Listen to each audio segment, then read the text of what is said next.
So, why is the backer of the self so important to look at? Well, throughout the years of our existence, we've heard about a lot of wars. I'm sure there's a lot of wars we never heard about, that we never will.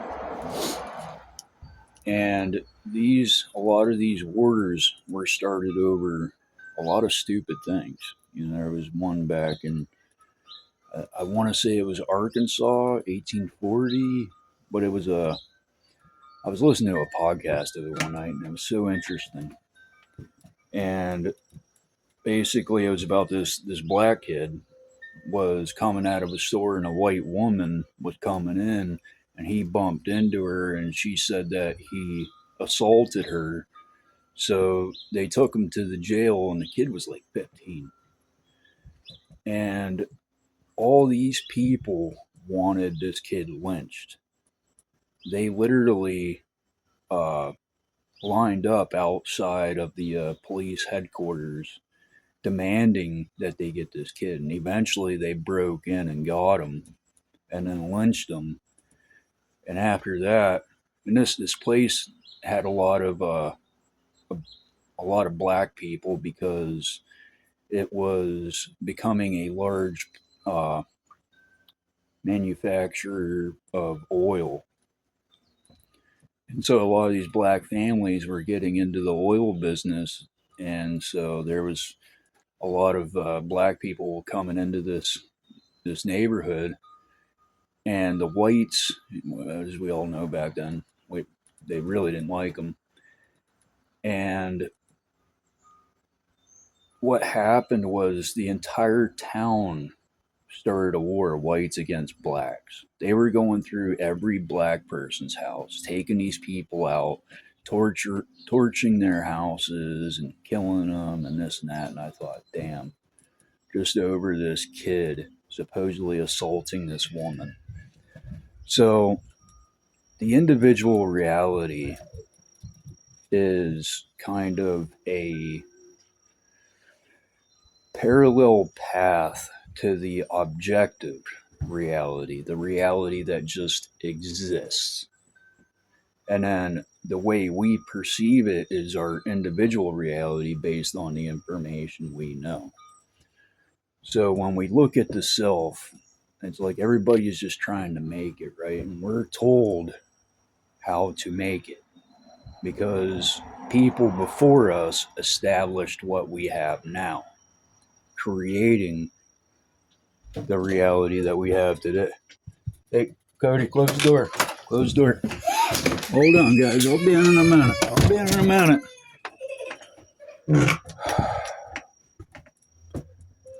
And so what happens is people tend to miscalculate their own reality because they lack the information, which we're dopamine driven most of the time. And some people are literally recordable or writable discs, the ones that you put something on them, but you can't. These you couldn't replace the information. Now people you can, but they don't change it themselves because they're not creating their own information. So so basically a lot of these people don't see reality the way it is because they only see it the way they're told. Now, anything that is outside their pattern of recognition, what they were told, is unexplainable. Where people that can create their own information, how we come up with the idea that UFOs and aliens, were coming to Earth and abducting people. Somebody obviously had an imagination, but to me, it seems like something that was inevitable for somebody to come up with.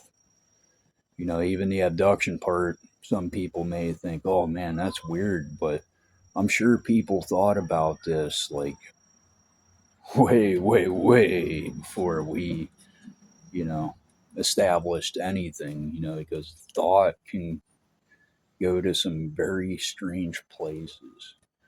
And so the self, when you take the self, if, like say you're on a job, right?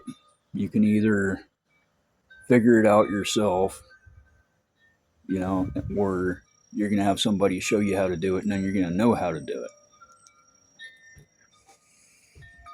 So imagine going on a job not knowing what to do, and everybody's pressuring you. You're pressuring yourself to get this done, and you've never been showed how to do it.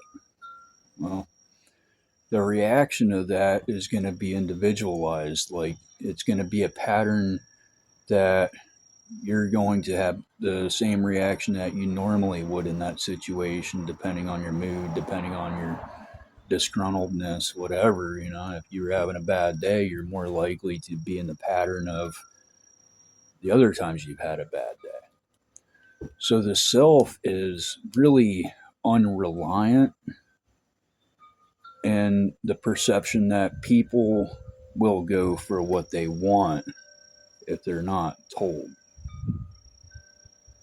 Look at how many people do drugs and they're chancing doing years and years and years, chancing losing their kids, chancing losing their houses. But a lot of those people, you go in their house and their house is trash, and you can tell they don't really care about anything. But then they feel bad for themselves when they lose everything. And, it's like you knew the reality was if you got caught with these drugs, you were going to do years.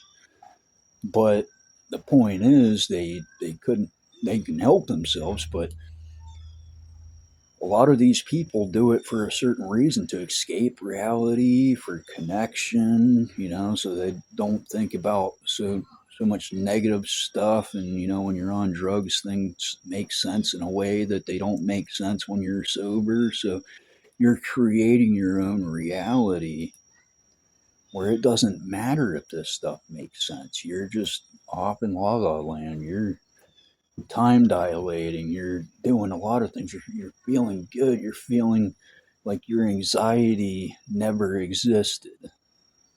So the self is a projection of what we know and want. A person that's traumatized is going to pattern recognize situations that are leading up to situations that have been led up before the same way. A person that's cautious is going to stand in the shadows and watch the reactions and learn from that. But the problem is, a lot of times they never end up going into that situation to see how it would accept them personally. They watch it from the stands rather than playing the football game. So what happens is they never get the experience to be part of the football team. They're only sitting in the stands, and the reality of that changes when they become one of the people playing football. So the self, those two selves are going to think completely different. One is analyzing, the other is experiencing. So that also changes the self, because you learn how to view the world differently after experience.